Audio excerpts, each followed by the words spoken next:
Hello, everyone, and welcome. It is week 4. Where is it going so fast? Why do things go so fast when you're having fun? It is already week 4 of To Grandmother's House Felt Panel Sew Along. It's been such a joy to see all of these come together to sew this and to share this from my heart. So come on in and let's get started and see how we can make this applicable to all the ages in your life.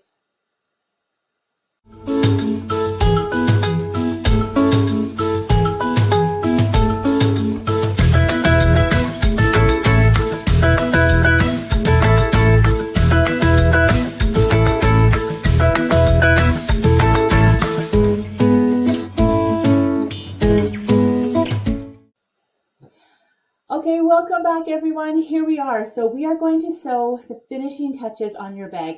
Whether you did the turn version or the easy sew version, whether you're just seeing this for the first time now, I'm so happy that you're here. My name is Jennifer Long. I'm an early childhood educator turned Riley Blake fabric designer, and sharing my passion about bringing the generations together through fabric and sewing projects. The felt panels are a great place to start if you are sewing for or with children. We've talked about that throughout this sew along, and today we're going to talk about it a little bit more. So today I want to show you different ways to add necessity. So we need to have a way to close the bag and secure it, but then also being mindful of ways that it can also help to develop our children. So we're going to talk through snap closures and Velcro. Both are excellent options. You actually don't even need a way to close it, but it's kind of nice to just have a way to close it.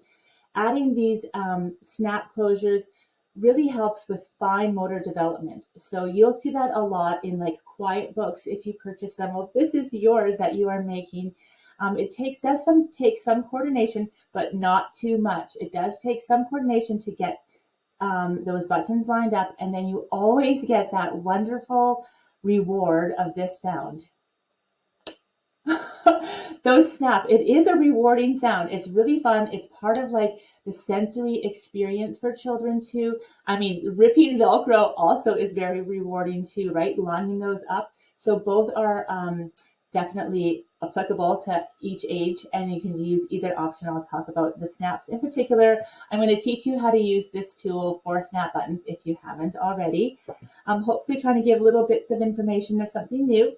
And we're also going to talk about ways to increase that development. So you can take some of these characters, maybe it's the apple, you didn't know what to do with all of the apples, or maybe it's the strawberry or the squirrel.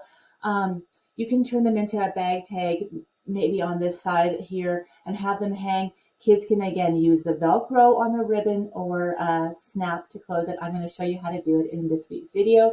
So come along with me and let's get started. Okay, so let's get started on some of the finishing touches for our bag.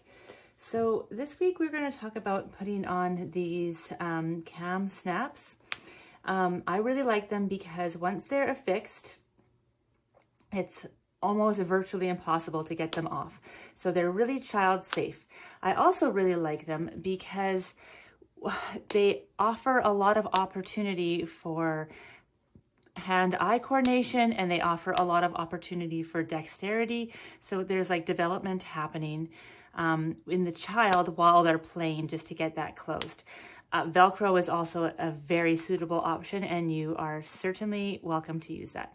But since this might be new to you, I am just going to take the opportunity to show you how to do this. So I purchased these just on Amazon. I'll put the link in the bottom as well. There's lots of different colors, and it comes with this tool. You will need a tool, but you can get these sort of at any type of crafting store.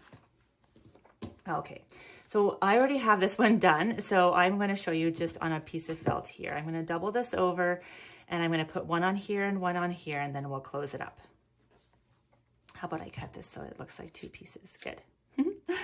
All right, so I'm going to use some bright colors just so that you can really see this. But what we're going to do is we're going to pick, so let's just use this brown maybe. So I need two browns that have this point on them. So if you can see that, See how it has that point? We're going to need 2 browns like that. Those are identical, and that's like the outside of it. And then the inside part is different. So I'm going to get 2 insides to show you here. Basically, you'll need like 1 female and 1 male, they kind of call them, or just like one with the like the button closure part and one with where it latches inside here. So it looks like that. And then we're going to, I'll teach you how to affix those all.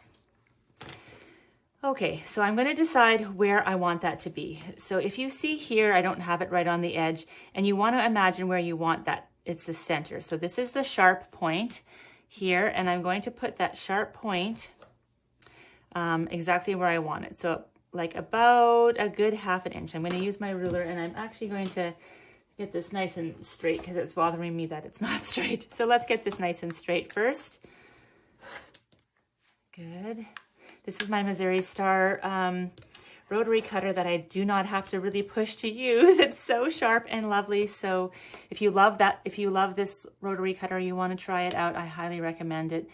You can grab it at Missouri Star using my code, and the link is below as well to get 15% off on all of your orders there. Okay, so here we go. I'm going to do a 1/2 inch down like this.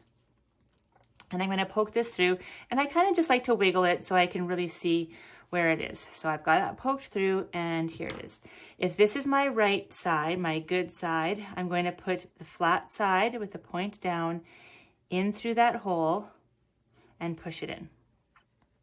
Now I'm going to decide if I want, like, which end. Do I want this to have the inner side or the outer side?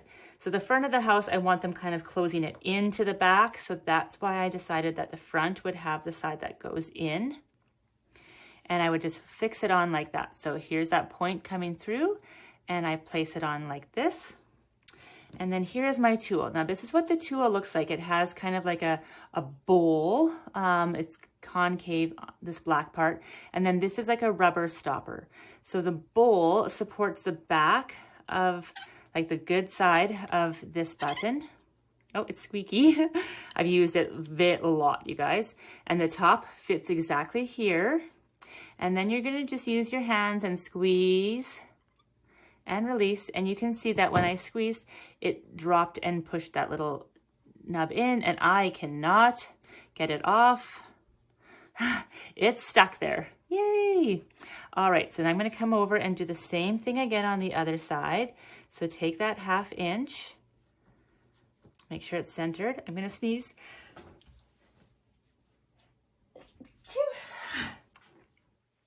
Sorry about that. And I'm going to put it through that hole so you can see that there's a little bit of a hole there. I'm going to stick it right through. Good, so it looks like this again. And I'm just going to double check, because remember, you can't get those off very easily. So I'm going to double check that when I close it. Oh, look, I'm wrong. There's no way to close it unless I was closing like that. Ooh, this is really good teaching. So it's good that I checked, because I'm going to have the right side here. Does that seem right? Oh, yes.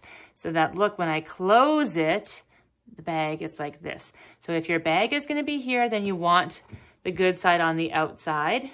So it just depends how you're closing it, right? You're just going to double check that you want the good side on the outer part of your house, the good side on the outer part of your house, and the button part on the inside. So now that I've got it showing on the inside like that, I'll put the opposite one, the one that's sticking out, and this tool works exactly the same. So then you just support the back of that facing button and squish through the inside. Good, and there we go. Are you ready to hear the fruits of your labor? It's so satisfying, you guys. It's so satisfying and so fun. So there we go. I love them. Okay, that's that. Now, second thing is, if you want to take any of these characters and maybe make a bag tag to hang, I would probably do it on the opposite side of the chimney. That would be really fun. You can maybe hang the wolf, or maybe not a main character. Maybe you want the little squirrel. I'm going to do a strawberry hanging here, and I just took a piece of fabric and made a casing for it. So you can take a ribbon however you want. I'm going to do it like this, just a scrap piece of fabric, and sew along this fabric. And I want to measure to make sure I have the length that I want. So I'm going to want it to be about here, and we're going to say it's going to overlap inside here. So let me just cut that off. Good. Straighten those out. Perfect, just like that. All right, so I'm going to take this back to my sewing machine and sew a line along there. If you have, oh, let's use the apple. Well, that'll be really cute on there, won't it? Sorry, strawberry, I'll make another one for you. So you can do one of two things. You can finish this edge like this and just stitch it so that that edge is folded on the inside, and just stitch it on your hem so it looks like that. Or before you put your felt piece on there, if you have a little bit more, you can sandwich it in between your felt pieces. And that would be just like the ideal way to do it. So you have it like this, and then you will have a button put here. You'll do the same technique that we just did, a button closure here, and then a fold over and a button closure here so that it's going to snap close. Yet another thing that the children can use fine motor skills for. So we're going to open it up and snap it closed, and it will be just like that. There's tons of other creativity ideas that you can do. Don't forget to have fun with all that embellishing if you're still working. And yes, I can't wait to see how you finish your To Grandmother's House Storybook Felt Panels. And there you have it. You did it. So you have made a treasure, an heirloom piece for hours of enjoyment and play, but also for education. So there's going to be so much literacy that is built with this. You can have numeracy and counting. There's tactile experience. There's fine motor happening. There's imagination and role play. Oh my goodness, you guys, this is so wonderful. So I'm so grateful for you sewing along and helping build up the next generation through the crafts that we make.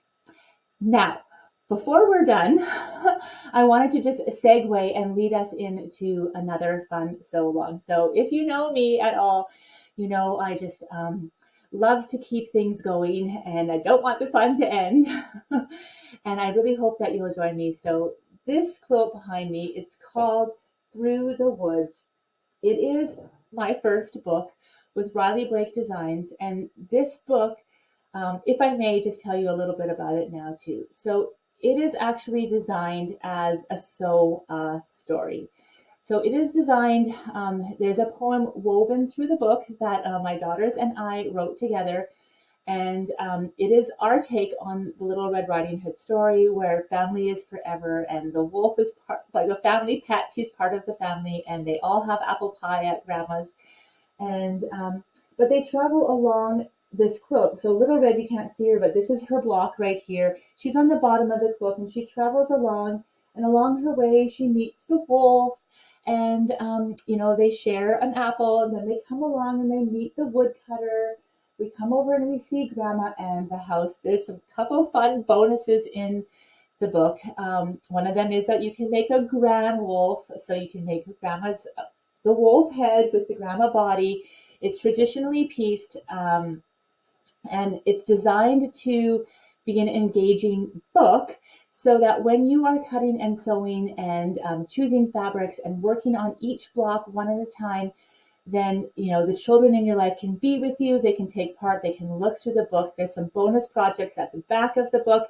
There's even a recipe to share to keep the connection and bonding going together through the generations. So this is a passion project of mine. I'm grateful to Riley Blake Designs for helping bring this vision to life. And I really hope that you join us in this sew along. This sew along and the book is designed as a sew along together.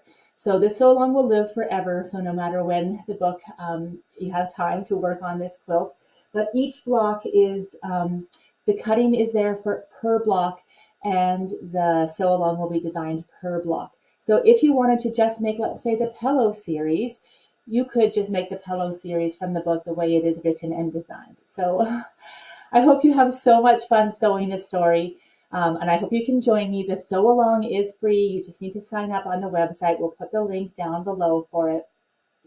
And we're going to have so much fun together. So join me again next week for the To Grandmother's House Sew Along. If you don't have your supplies already, there's lots of fantastic shops that are kitting the whole thing. And lots of fantastic shops have a book. I will have a limited amount of signed copies of the book as well. And I'll be releasing them in batches because I don't have the capacity or the staff to ship books all the time. And I really want you supporting the local quilt shops. But I will have a couple of them if you're having a hard time.